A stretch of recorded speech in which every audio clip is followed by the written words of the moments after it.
Dans le viseur, pour les bons, les bruts et les truands dans les sports au Togo. Dans le viseur, ou le billet de la radio sportive qui couvre de laurier les bons acteurs et de satire les mauvais. Dans le viseur, avec Franck Nouyama. Aujourd'hui, c'est un sentiment de ras-le-bol. Parce que rien ne colle et toute la population togolaise devient folle. Rien ne se fait comme à l'école. Au Togo, plus le sport n'affole. Tout se passe comme si l'on a perdu la boussole.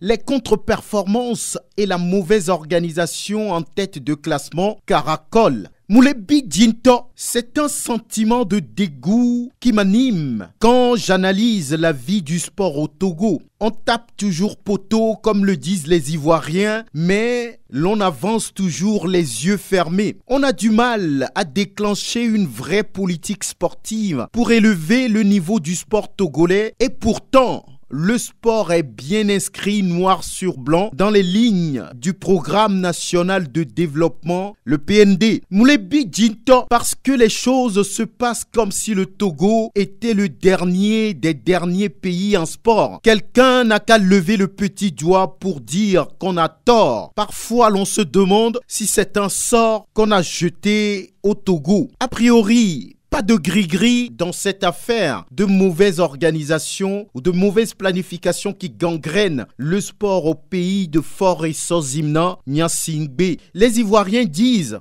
c'est B quand c'est le trop-plein. En effet, le sport togolais fait le trop-plein en matière d'inorganisation et de contre-performance. Chercher à aller dans l'irrationnel pour expliquer les problèmes que connaît le sport au Togo serait une chimère. Parce que ces problèmes ne sont pas de la mer à boire. Il faudra laisser tomber le bricolage, la complaisance, l'approximation pour désormais verser dans une gestion professionnelle au moment où l'on annonce la professionnalisation du football au Togo. Moulebi Djinto, parce que au jour le jour, la situation s'empire. Le pire, c'est que personne ne s'en rend compte et les contes de fées ne sont pas pour demain. Le chemin pour sortir de cet engrenage voulu va encore être long si l'on entretient la même façon de faire qui ne fait que retarder le développement du sport au Togo. Cette habitude de faire les choses au jour le jour n'a jamais fait du bien à un sport déjà mal financé. On peut dire aujourd'hui que c'est assez, on a assez vu